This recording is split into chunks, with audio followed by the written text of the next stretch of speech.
তারপরে একটা বিচারপতি শামসুদ্দিন মানিক, তারপরে একটা বিচারপতি সব কথা না শুনে রায় দিয়ে দিলেন।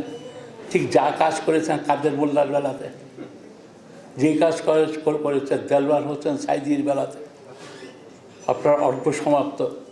এখন সেটা নিয়ে আমি প্রশ্ন উঠাতেই আপনাদের অনেকে ন্যায়, আমি ফাঁসির বিরুদ্ধে লোক। ফাঁসি এই যে জুডিশিয়াল কিলিং, আইনের মাধ্যমে হত্যা, সেই জন্য এটাকে আমি বিচার চেয়েছি। তাকে সে যদি সত্যিকার অর্থে ছাত্রবিধান না করে, এটা এত সোজা কাজ ছিল। কোর্টের দায়িত্ব একজনকে ফাঁসি দেব, তার দায়িত্ব ছিল দুজন সাক্ষীকে হাজির করা, মতিয়া চৌধুরী আর নাহিদকে। সে দাবি করেছে, তাদের সময় করেছে, তাহলেই তো প্রমাণ হয়ে যেত করেছে।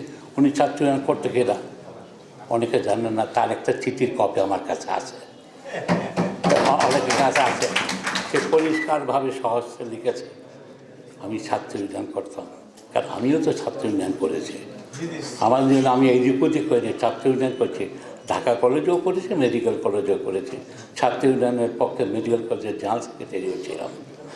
আজকে সাংবাদিকের উচিত ছিল এই জিনিসটা। আরেকটা কথা বলেছেন আমাদের নোয়াখালীর প্রাক্তন ভাইস চ্যান্সেলর, জয় বাংলা বলে আমার বিলেতে আমার জুতার তৈরি ক্ষয় হয়ে গেছে।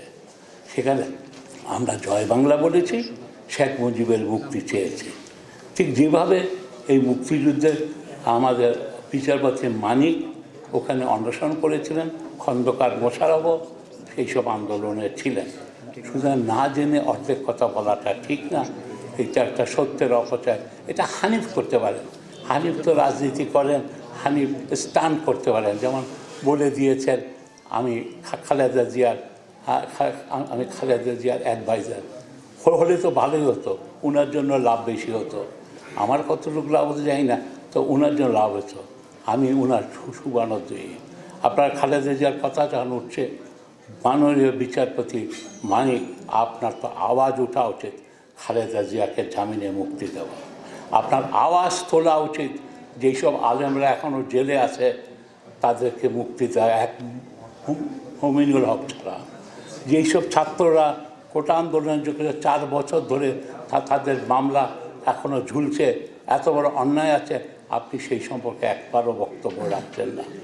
যে নেহেরুর ভারত হয়ে গেছে জোচ্চোর, মাতাল, যৌন নিপীড়নকারী এমপিদের দখলে, বলেন পত্রিকায় আছে।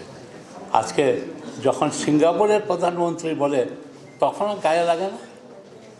আজকে আমাদের তাদের আধিপত্যবাদ, মাননীয় বিচারপতি রয়ের খপ্পর থেকে বেরিয়ে আসেন। আপনাদেরকে কেবল প্রধানমন্ত্রীকে নিয়ন্ত্রণ করছে তা না, আপনাদেরকেও নিয়ন্ত্রণ করছে পক্ষ বা পরোক্ষভাবে। এর থেকে যদি বেরিয়ে না আসেন, আপনারা দেশের শত্রু হবেন।